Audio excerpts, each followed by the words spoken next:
what I started to realize was that my internal congruence, my alignment with who I was started to change. And I'd been sort of reading personal development and magical text and sort of shamanic stuff and all sorts of woo-woo stuff for quite a while, like since my mid-teens. But I found something that actually practically was delivering really fast change. And that became a big part of my process. Was I was doing these rap battles, and I'd go and battle, and I kept coming second, and I didn't understand why, because I knew that I was better than these other guys in terms of what I could say and how I could what I could construct.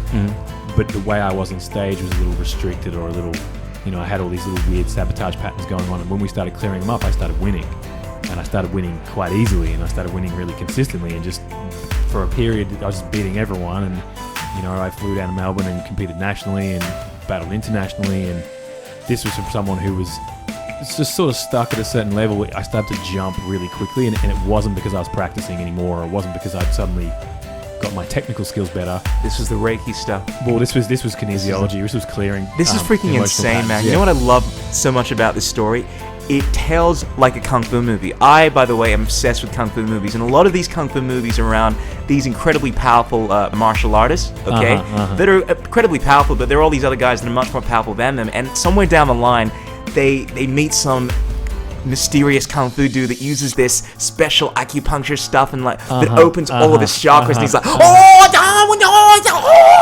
and before you know it, this guy is flying around now, and he's got the most. They basically opened up his latent abilities. This is a common theme in kung fu movies, like in Kung Fu Hustle, right? That's a homage yeah, to absolutely, that stuff. Absolutely, that kind of shit. And before you know it, it's like, whoa, I have gone to Super Saiyan like a level now, and I'm just shooting fireballs out of my ass like that Hanuman character. Yeah, and it's like that with your story. It's the hero's journey, right? It's Joseph Campbell. It's the hero's journey. It's you meeting the allies, meeting the master. Okay. And I guess it's an initiation. So that planted the seed, and then I started collecting other tools. So NLP became part of it.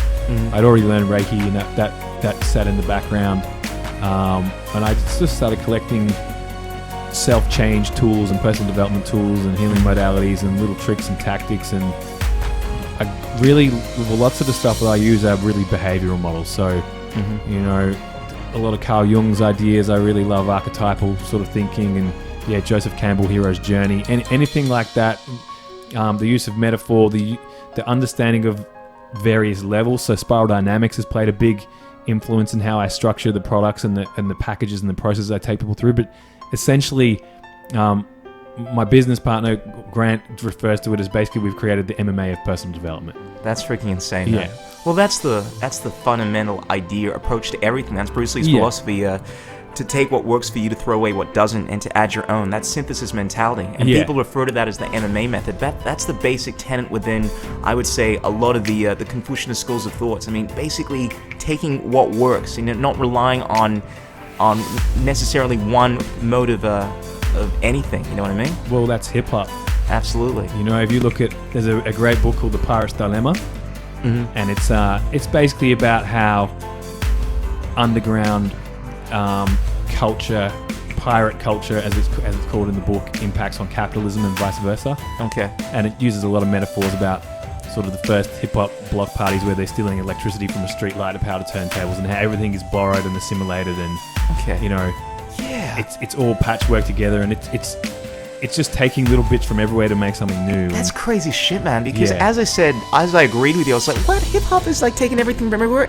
I don't really see that, but as I'm hearing you explain that, I'm like, wait a sec, there are elements of like classical, orchestral, and rock in hip-hop music, and it's kind of taken all of these different elements. That is so true. Yeah, it's a virus. It's the ultimate, absorbing virus, and it's a meme absorbing meme. It borrows other things, and it absorbs them. But I mean, that's been going on since the Roman Empire did that. They go to a new area and we'll let you keep some of your stuff, and we'll mix our stuff into it. And Buddhism did that. And that's what the best conquerors did. Alexander the Great, rather than taking countries and forcing them to do his stuff. Like, he would take elements of this. Like, he would say, "Here, I'm taking over you, but I'm gonna let you do your own shit because this is working for you."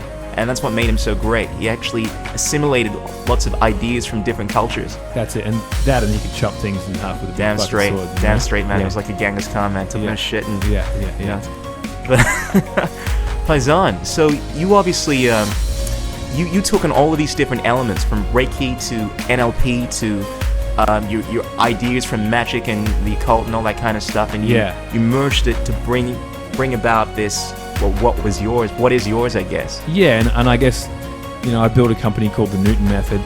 The Newton Method, it isn't one method. It isn't like the Newton Method is step 1, do this, step 2, do that. It's you must learn to catch the water fast. I know what the fuck I'm saying, man.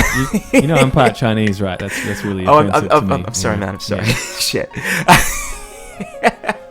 Wait, are you seriously part Chinese? Nah. Oh, shit. You're a funny man. I was born in Manchester. My parents are the whitest people in the world. Yeah, as white as they are. Yeah.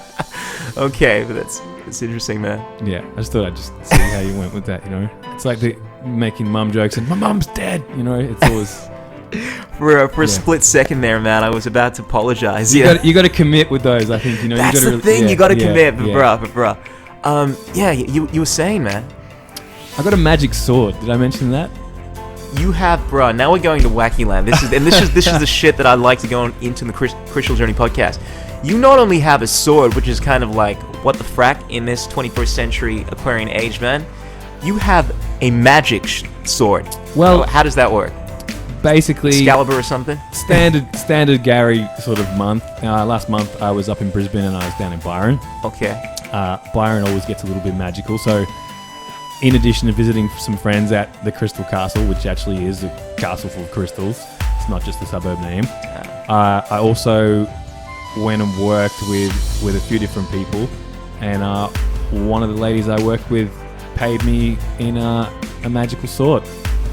That's insane, man. Yeah, so I bestow this magical sword. I bestow this magical sword onto you. You have shown great reverence and courage, and I only give this to the truest and most benevolent of all my warriors. That's freaking insane. It was kind of like that, but it was also like, oh, that's really cool. Oh, how about I give you that instead of some cash?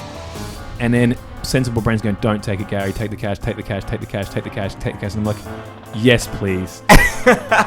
Even though, I was driving like this 4-wheel drive I borrowed off my dad, and I was flying out of Brisbane and I live in Melbourne, and I was like, this thing is fucking massive. Like, it's mounted in like a 1.5 meter metal frame. It's like a big picture frame, and it's heavy. And what kind of sword are we talking about here? It's a katana, samurai sword, or are we talking? No, it's a curvy, like Persian looking sword. Oh, scimitar. Yeah, I know my swords aren't pretty impressive. It's very Aladdin. Aladdin, yeah. Yeah. I think they call the scimitars those. Yeah. It's a little bit Disney, and if you plug it in, the jewels on the scabbard, they glow.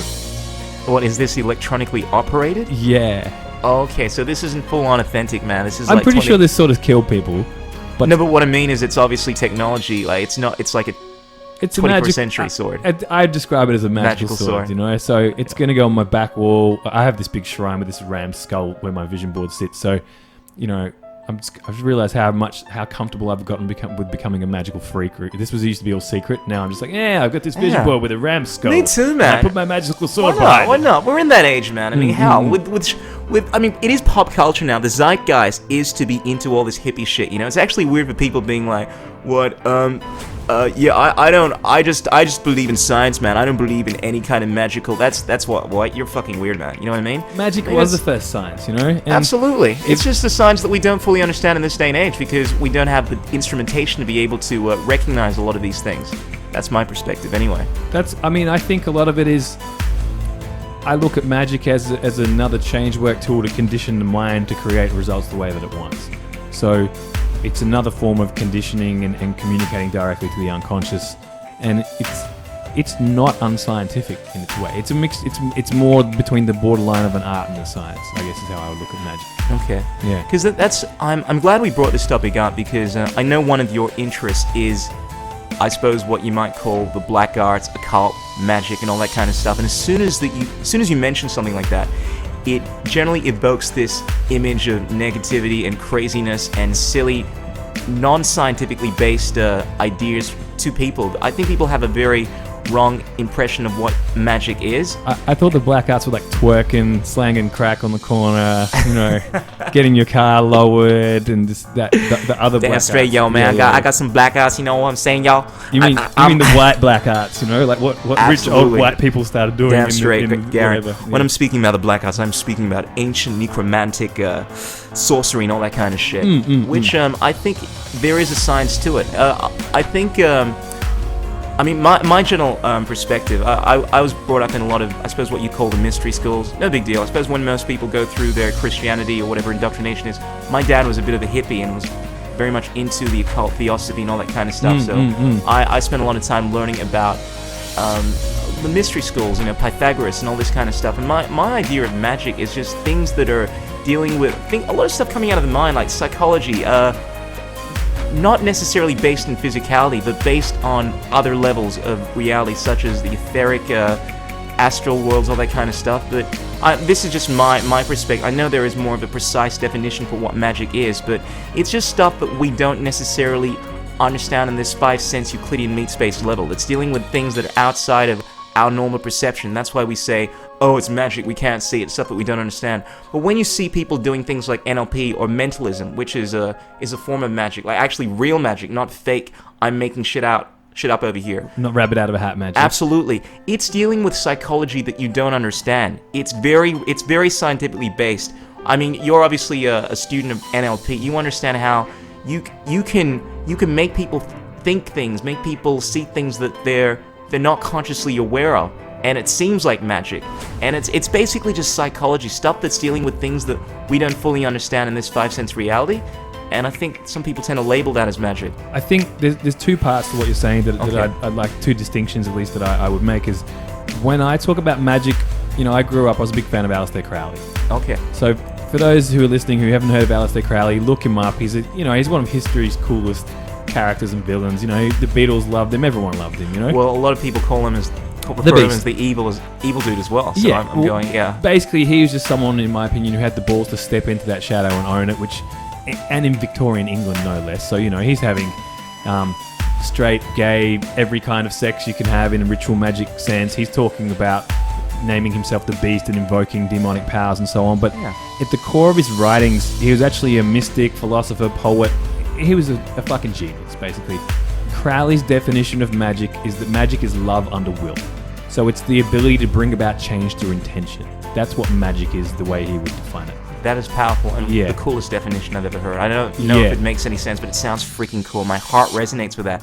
It's love under will. Love under will. So if you think of love as consciousness itself, the ability to focus and harness that consciousness like a laser, that's what we're talking about. Okay. So it's essentially the ability to execute and create things in the world. So whether that's build a multi-million-dollar property portfolio, or attract a partner that you like, or make a cup of tea, on some level a magical act is taking place, because it has to start up here. There has to be a purpose, there has to be a vision, there has to be an expression, there has to be openness and gratitude to receiving this, there has to be will, there has to be an infusion of emotion and passion into it, and there has to be an act, which is where people who are sort of into The Secret and so on, which is fine. It's just a really watered down expression of magical principles. Okay. The bit that they tend to not talk about is action is required.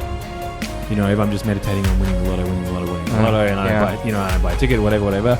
But realistically, if I want to create X amount of wealth, by determining A, how much I want, and B, what that's going to give me, and then setting things into motion to create that, then I make it happen. Absolutely. I still made it happen, even if it came through regular means. Even if it was like, well, you just made an internet marketing business and sold a bunch of stuff. Yeah. It's still a magical act because I willed it into existence. Absolutely. That's what's so magical about it. Yeah.